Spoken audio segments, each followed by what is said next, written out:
In this presentation, we're going to take a look at the financial statements that we have so far, including the balance sheet and the profit and loss or income statement. And we're also going to be generating the transaction detail report. This is a really great report for checking your work as you go through this practice problem because you can tick and tie this information off to what we have. It's also a great report for reviewing. So if you are working with somebody else and you're having somebody else do some type of work for you, the transaction detail report really lists out, it helps you to see the work that has been done. Some people also use this report to help them with the billing process because the transaction detail report will actually count the transactions, and you could have a billing process that would be lined up with the number of transactions that are necessary. So let's get into it with Intuit's QuickBooks Online. Here we are in our Get Great Guitars file. We're now going to be looking at the reports that we have thus far. And you can compare and contrast what you have with what we have to see if everything lines up. And we'll also go through some troubleshooting kind of components when you're lining up reports. This helps a lot for review processes as well. We're going to go down to the reports down below. We're going to be picking up our most popular type of reports, those favorite two, that being the balance sheet and the profit and loss. So I'm going to open up the balance sheet first. I'm going to right-click up top. Well, let's change the dates first. I'm going to go to the dates 01/01/20 to 12/31/20. And then I'm going to run that report. Then I'm going to go up top and I'm going to right-click and duplicate that report and say duplicate and put that on the first tab. Then there's nothing in the P&L at this point in time, so I won't prove that to you again. I won't run it again. We ran it enough. And so I'm going to go back to the prior tab. I do want to emphasize the trial balance though. So I'm going to keep the trial balance as well as one of a core report that I think really should be familiar with. It's really a useful report. So I'm going to go down to the reports down below. We're going to go down to the trial balance report, which they put all the way at the bottom down here, which is just, I just don't think the trial balance is being fairly treated. It's all the way down there. You can also type in trial balance. So let's just take a look at that because that's a little bit faster. It should be in your favorite reports after some time up top. The trial balance, so we could type it in this format. So that's worth taking a look at. And then we're going to change the dates up top. We're going to make that 01/01/20 to 12/31/20. Then we'll run that report. There's our trial balance. I'm going to right click on that tab up top. I'm going to duplicate that tab. And we're going to do our printing of those reports as we've seen in the past, but I want to spend most of our time here with the new report, which is going to be the transaction detail report. So now let's go back to our first tab and be taking a look at the transaction detailed report. So we're going to go to the reports down below and we're going to be opening up the transaction detail. So that's going to be in the accounting information reports. You could, again, find it up top, but I just want to show you where it normally is. So we're going to scroll all the way down. We have the sales to customers. We have the who owes you, the expense and vendors, employees, and here's the one for my accountant. And so now we're going to look through here. We have the general ledger. We have the profit and loss. We have the transaction detail by account. We want the transactions by date. We got the transaction list by date. So that's the one we want, transaction list by date. And again, you could type it up top, type up here, transaction list by date. I'm going to just click on this guy, transaction list by date. Then we'll change the dates up top. So let's first take a look at the current period, which is going to be 01/01/20 to 12/31/20. So January through December 2020. Run that report. Nothing's there, right? Because we didn't enter the transactions there. We entered all the transactions in 2019. Now, why is there anything on the trial balance, you might ask? Because these are the permanent accounts. The permanent accounts are always there. What's not on the trial balance are the temporary accounts. So if we want to see what we have done then thus far, we're going to then take a look at the prior period, or we only really need one date because we put everything in as of the end of last year. So it should be all in there as of 12/31/19 to 12/31/19. Then I'm going to go ahead and run that report. So there we have all the transactions that we've had. I'm going to close up the hamburger over here to give us some more space because this is a large or long or wide report, however you want to say that. So what you want to do then when you check this out, when you compare the numbers, is if you're working with someone else or if you're reviewing work or something like that, you could first take a look at the trial balance or the balance sheet in our case. And I'm going to close the hamburger. And you can then take a look at the numbers on the balance sheet and see if they make sense. Now, if you're just working a problem like this, you can tick and tie your numbers to this number, right? So you can tick and tie each number out here on the balance sheet as we go through this problem. If anything doesn't tie out on your balance sheet, I'll also print this out for you, by the way, so you can look at the PDF file and take a look at it. If anything doesn't tie out here, then you can use the zoom function, which you can zoom in to each of these accounts and see what the activity is within it, and see if you can figure that out and go back to the problem that we had. And then we can also take a look at, it would be easier to look at the trial balance when we do this. This is why I want to get used to the trial balance, because look at how easy it is to match up your numbers here. If I was to review the trial balance or match it up, if you want to match your numbers to mine, this is the whole thing. And if I had any income statement accounts, which we will in the future, they would also be on the trial balance, and I don't have to be jumping to the balance sheet and the income statement through a bunch of subtotals and whatnot. You could just basically compare the account totals on the trial balance. A lot faster to use. So then we have the trial balance. If your numbers don't match up to the trial balance, then we can go to the detailed report. And so the detailed report here then is going to break down all the activity we have done over a certain period of time by actual transaction. So the actual transaction types will be here. Again, this is a report that some people use for their billing, because they actually count the transactions and say, hey, we're gonna bill you based on how many transactions. That's one way you can decide how large a company file is, how much time it's going to take. Rather than just having an arbitrary by hour number, you might try to basically break it down to actual transactions, and this report could help you to do that. So I'm going to make this a little bit larger again and just review this as we go. So everything's in there. The date, we're going to have the date. We're going to have the transaction type. So the transaction type is going to give us typically those forms again. So the inventory starting value, we had no form there. Really, that's a kind of a made up form by QuickBooks. And then invoice, bill, deposit, credit card expense, journal entry. Note what QuickBooks does here. It's always going to be using a form if it can. If it cannot use a form, then it'll default to the journal entry. Then we have the name column over here. If there's any name related to it, anything that's going to be involving accounts receivable or accounts payable is going to have a name. It has to, because the system is going to force us to do it. It won't let us record anything without it, because it wants to track those sub accounts, and those are going to be the customers and vendors typically if we're dealing with receivables and payables. Then we have the memo section. Now the memo section is something that we should be populating ourselves whenever possible, because it'll help us. Obviously, these beginning balances, QuickBooks helped us out by saying, hey, this is a beginning balance transaction in the memo section. Then we have the accounts that we're going to be hit. And if there's only 2 accounts, it's really nice here because it actually shows you the journal entry, the 2 accounts that were affected by the transaction. Now, what if there were more than 2 accounts affected, or something funny going on, like the journal entries, they just put a split down here instead of the 2 accounts. So this isn't going to give you all the data, but it'll give you some. And then we have the balances to the right. So what you want to do then is, if anything didn't tie out on your trial balance to the numbers we have here, you can then match up your numbers. You can match up these numbers. And again, we'll also have this report in PDF format, so you can match up these numbers. And if any of these numbers don't tie out, then you got to say, well, if there's something on your report that isn't on this report, that means you may have duplicated something, right? You might have put it in there 2 times. So consider whether it's in there 2 times. If there's something on this report that is not on your report, the first thing you always want to check is the date. Is there a date problem? It's almost always a date problem. So, and especially when we're doing a practice problem where we're entering things not in the current date. So that means that it's really easy that the system will open up and try to enter something as of whatever today happens to be when you're doing this, and you need it in the date for the practice problem. So just note that. So what you want to do then, if you have a problem with that and say, well, what if I expand the date range? I only have 1 day here.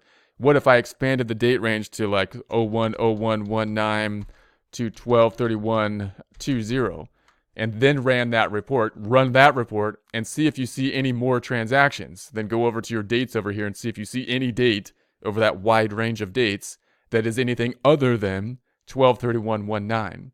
And if it is, then you can zoom into it. You can click on it. You can use the zoom feature, whatever form is there. For example, if it was this bill, I can go into the bill and say, that one went into the current day, and I didn't change the date like I was supposed to because it's a practice problem, and I'm doing this like back in time or forward in time or whenever the time is. And I can go in and I can adjust the dates on the invoice. and then you can close it up. Now, you want to be very careful of doing that in practice because you don't want to change anything in the past. But just note that the date is almost always it's like 90% of the time or more the problem. If you have a problem, probably a date thing. So check that first. So we're going to go back up top. I'm going to change the dates from 01, let's make it 12/31/19 to 12/31/19. And then we'll run that report. All right, so now we're just gonna save these reports. I'm gonna print them out. We're gonna practice printing kind of like the month-end type of reports that we would have. Practice saying if we were gonna give this to basically a supervisor or something, or the client as we go. Say, hey, we got your beginning balances in place. This is what we have. We'll print this out and we'll save these in a similar fashion as we had before with the prior reports. I'm gonna go to the balance sheet first. And I'm going to print them as a PDF. We're going to print them as a PDF, and we're going to be saving them to the Excel file as well. Let's do some of our normal kind of adjustments that we're going to have to these reports. We're going to try to customize them just a little bit here. So we'll do our standard customization up top. I'm going to go to the customized reports. We're going to make the negative numbers bracketed, and we're going to show them as red. I'm going to remove the pennies. We're going to take the cents off of it. I'm going to go to the header footer report. And I'm gonna remove the date, the time, and the report basis. So we'll remove those items as has been our practice. We're gonna then run that report. Let's take a look at it. So that looks pretty good. Okay. And then I'm gonna go back up top and I'm gonna save the customized report. So I'm gonna save it and I'm gonna put the balance sheet. I'm just gonna call it balance sheet customized, like so. And then we'll save that report for the end of the next section. Hopefully we could just then go to our report that we saved and be able to use that report. Then we're going to print this one out. So we could print it as a PDF or save it as a PDF. I'm going to use the Qt PDF printer as a practice tool. So we're going to go into the Qt PDF printer. We're going to go ahead and print that item. It's going to the Qt PDF printer up top. So that's the one we want. I'm going to go ahead and print it.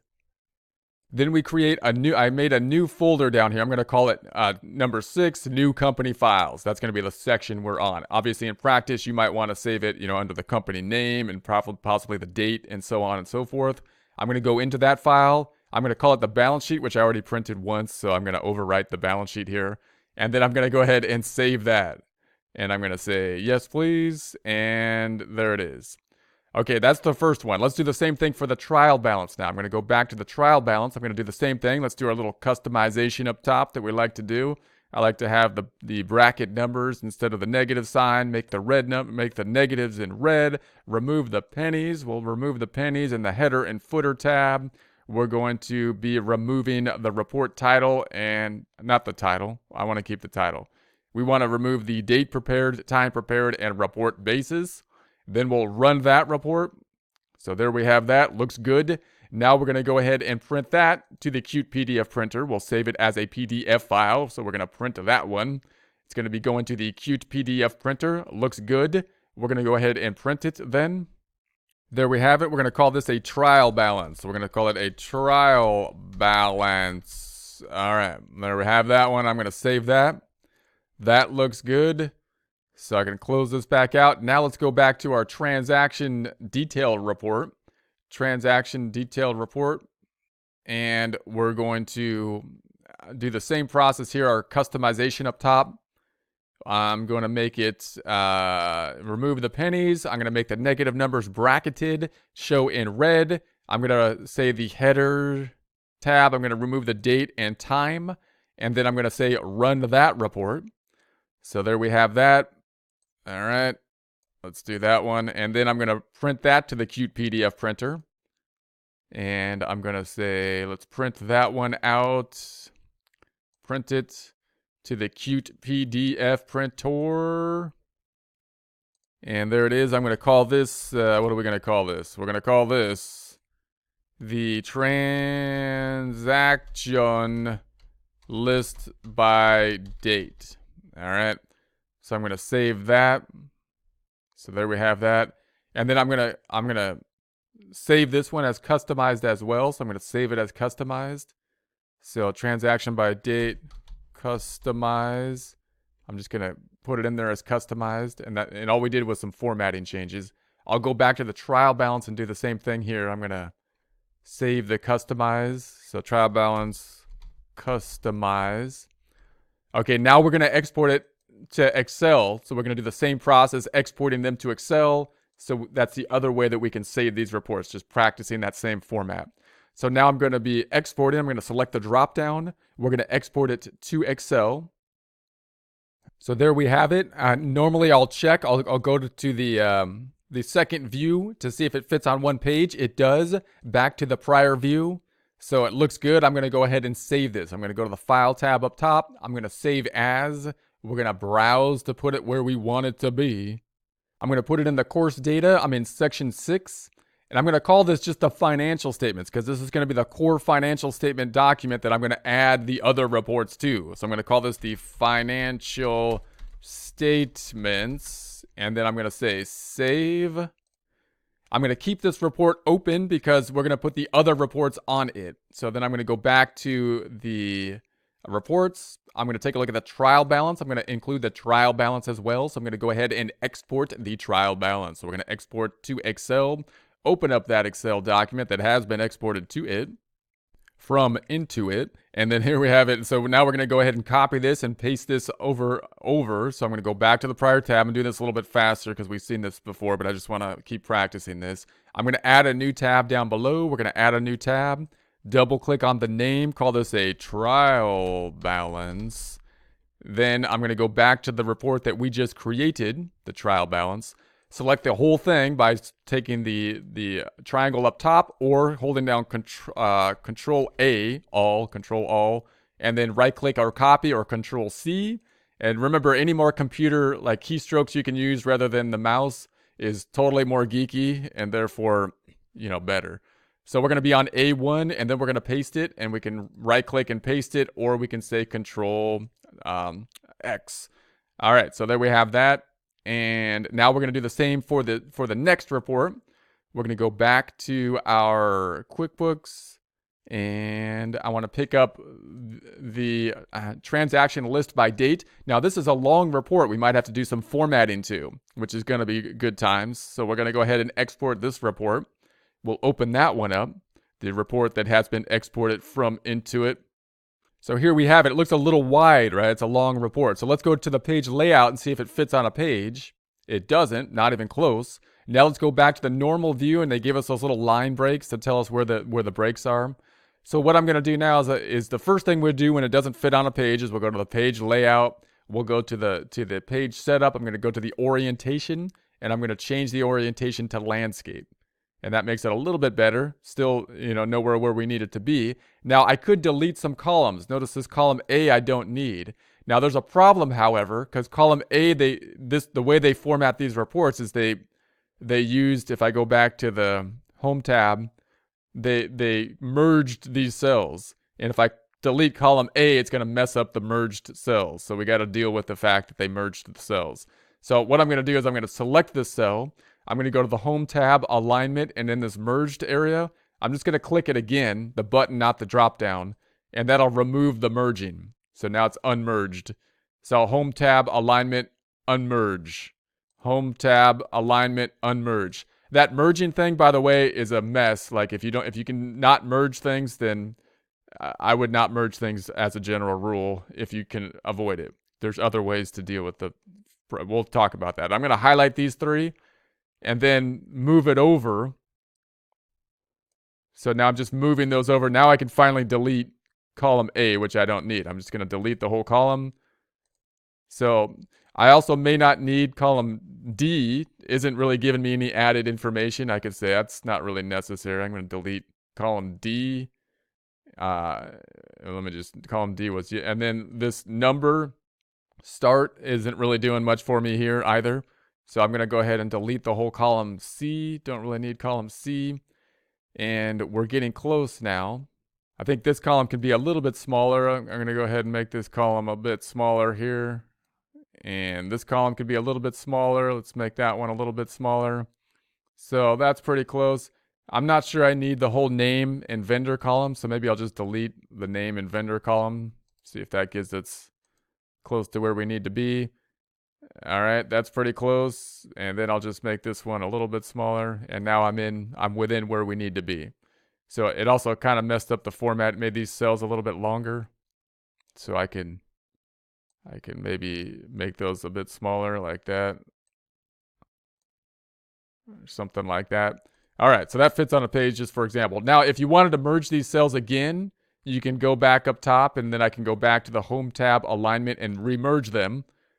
Or I think a better way to do this, another way you can do that, is you can highlight this section, right-click on it, and then go to the Format Cells. And then what I'd like to do is go to Alignment, the second tab, and then I would like to horizontally align across the section. So I want to center across the section. And what that does is and I say, okay, now it centers it, but it didn't get rid of the cells. It didn't do that merge thing.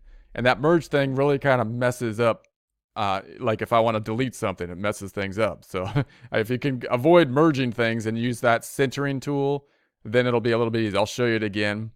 It's just some Excel. I know it's not an Excel course and I'm doing like kind of formatting things, but we're going to say, then I'm going to edit the cells. We're going to go into the alignment and we're in the horizontal and we're going to center across the selection and then okay.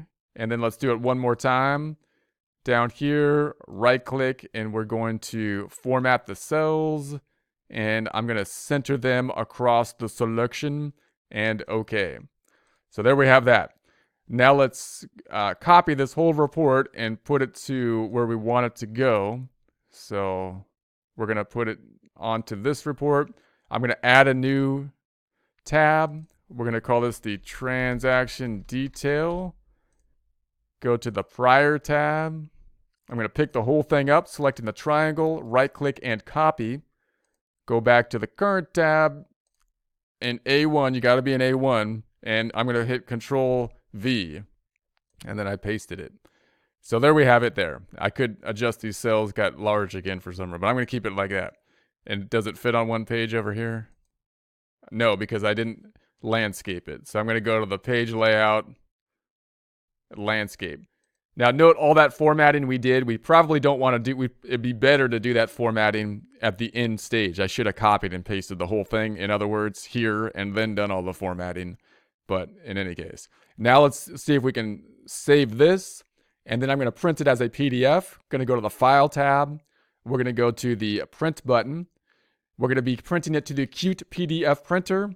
I need to print the entire workbook. So I'm going to print the entire workbook, which now contains 3 pages. We've got the balance sheet. We've got the trial balance and then the transaction list by date. So now let's go ahead and print it to the Qt PDF printer.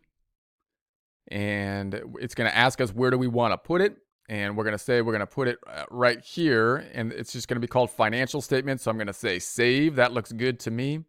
And now let's see what we have. So here's what we have. If I go into section 6, we could have the 3 reports, the balance sheet, the trial balance, and the transaction detail. We can send that one by one on an email. We could put them into one folder, which I could call financial statements. Could call it financial statements. And we could put these items in there. And I could say, here's the balance sheet. Here's the trial balance. Here's the transaction detail. And then we could zip that file, right click and zip it or compress it. And that allows us to attach just this to an email. Or we can send the Excel file, or we can send this one PDF file that we made that has, all the things in it with one PDF file. So those are the different formats that you can use to send this information.